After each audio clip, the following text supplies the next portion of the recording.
کہ عمران خان صاحب کی اسٹیبلشمنٹ کے ساتھ کوئی ڈیل ہو رہی ہے، اور اسی وجہ سے جو پی ٹی آئی کا سوشل میڈیا ہے وہ ایسی خبریں، جھوٹی خبریں پھیلانے میں مصروف ہے۔ استحکام پاکستان پارٹی کی بات کر لیتے ہیں۔ استحکام پاکستان پارٹی کے جو سربراہ ہیں جہانگیر ترین صاحب،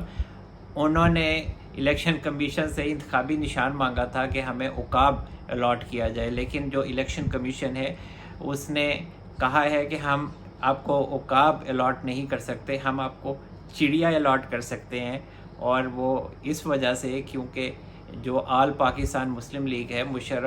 پرویز مشرف صاحب کی پارٹی ہے، تو ان کے پاس یہ عقاب جو ہے وہ انتخابی نشان ہے، اور الیکشن کمیشن نے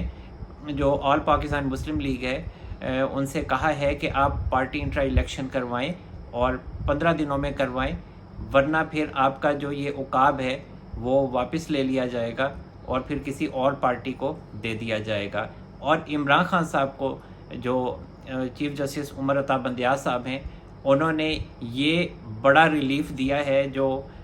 کل سماعت ہوئی تھی ملٹری کورٹس میں سویلینس کے ٹرائل کے حوالے سے، کہ انہوں نے حکومت سے یہ باور کروانے کی کوشش کی ہے کہ جو بھی کوئی ملزم ہوگا ملٹری کورٹ میں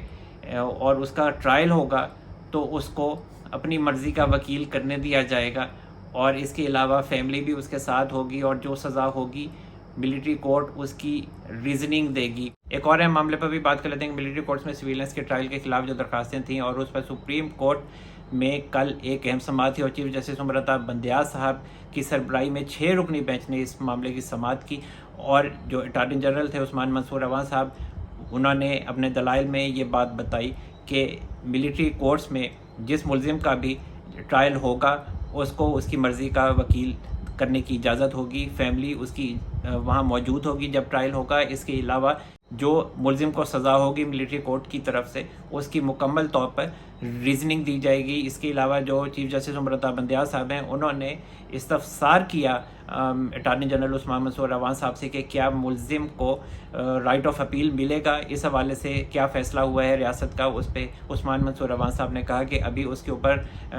غور و خوض جاری ہے، اور جیسے ہی فیصلہ ہوگا آپ کو آگاہ کیا جائے گا۔ اسی دوران میں جو اعتزاز احسن صاحب ہیں وہ کھڑے ہو گئے، انہوں نے کہا کہ جناب آفیشیل سیکرٹ ایکٹ جو انہوں نے پاس کروایا ہے بل، اس کے اوپر بھی کوئی فیصلہ جاری کریں، اور آپ از خود نوٹس لیں، جس پہ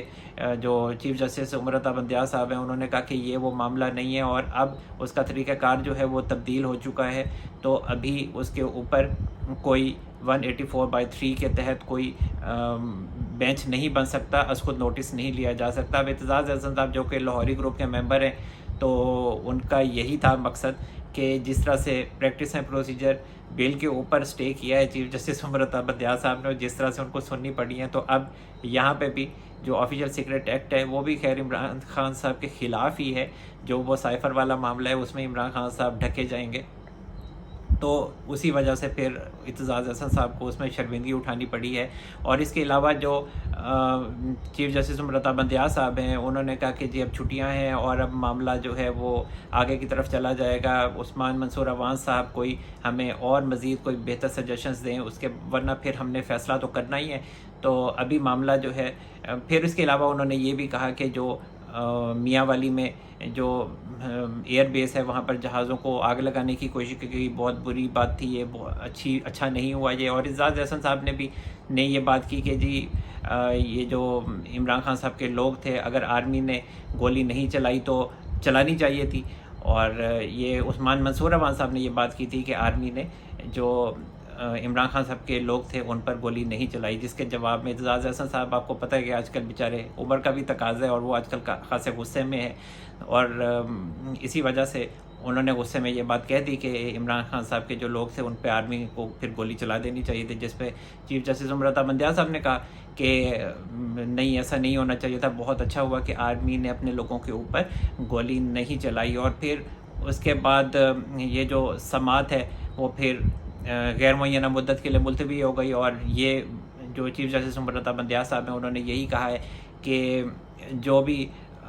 ملٹری کورٹس میں سویلنس کا ٹرائل ہوگا تو وہ پہلے سپریم کورٹ کو آگاہ کرنا پڑے گا۔ اور اس کے علاوہ جو قومی اسمبلی کی تحلیل کا معاملہ ہے، اس میں بھی کہا جا رہا ہے کہ جو شہباز شریف صاحب ہیں انہوں نے تاریخ دے دی ہے 9 اگست کی کہ اسمبلی تحلیل ہو جائے گی۔ میرا خیال ہے کہ اسمبلی جو ہے نا وہ 11 اگست تک تحلیل ہوگی اور 11 اگست تک یہ چلی جائے گی، اور آگے جو کیئر ٹیکر سیٹ اپ ہوگا وہ میں نے آپ کو بتایا تھا کہ وہ خاصا سخت ہوگا، اور یہ ایسا محسوس ہوگا آپ کو کہ یہی جو کیئر ٹیکر سیٹ اپ حکومت کیئر ٹیکر سیٹ اپ ہی کر رہا ہوگا، اور جو آپ کو محسوس ہوگا وہ مسلم لیگ نون کی جو موجودہ حکومت ہے آپ کو اس کی روح نظر آئے گی، پیپلز پارٹی کی روح اس میں نظر آئے گی۔ تو یہ معاملہ اسی طریقے سے چلے گا، اور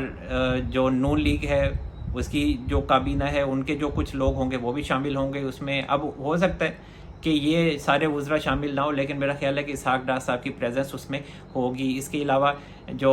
بول نیوز ہے وہ بھی سیل ہو چکا ہے، اور کہا جا رہا ہے کہ وہ جو شرجیل انعام میمن صاحب ہیں پیپلز پارٹی کے، انہوں نے وہ خرید لیا ہے۔ اور اس کے علاوہ آخر میں ایک اور بات میں کہنا چاہوں گا کہ ہمارے جو وزیر اعظم شہباز شریف صاحب ہیں میں انہیں اپنا آئیڈیل سمجھتا ہوں، اور وہی بات کرنی چاہیے جو اچھی ہے تو اس کو اپریشیٹ کرنا چاہیے، اور اگر آپ کو مناسب نہیں لگتی اپنے لیڈر کی بات تو اس کو بھی کہنا چاہیے کہ یہ جو کوئی تقریبات ہوتی ہیں، کوئی سیریمنی ہوتی ہے، تو اس میں شہباز شریف صاحب کے حوالے سے میں نے دیکھا ہے کہ وہ وزراء کو ڈانٹ دیتے ہیں یا کسی افسر کو ڈانٹ دیتے ہیں۔ میرا خیال ہے کہ یہ مناسب بات نہیں ہے، ہر انسان کی ایک عزت ہے، اور میں تو ایک ایسا بندہ ہوں کہ میں اچھے کو اچھا، اور اگر مجھے مناسب نہیں لگتا تو میں اس کو بھی پوائنٹ آؤٹ کرتا ہوں کہ وہ مناسب نہیں تھا۔ اب جیسے خرم دستگیر صاحب کو کیا، انہوں نے 2 دفعہ کیا، وہ ٹھیک ہے، آپ کا سیاسی طور پر آپ شاید یہ سمجھتے ہوں گے کہ آپ کو اپریشیٹ کیا جائے گا اس چیز کے اوپر، لیکن میرا خیال ہے کہ آپ اچھے نہیں لگ رہے ہوتے ایسا کرتے ہوئے۔ تو جناب اب تک کے لیے اتنا ہی۔ اللہ تعالی ہم سب پر اپنا رحم و کرم فرمائے۔ منصور احمد قریشی کو اجازت دیجیے، اپنا بہت سارا خیال رکھیے گا۔ اللہ حافظ۔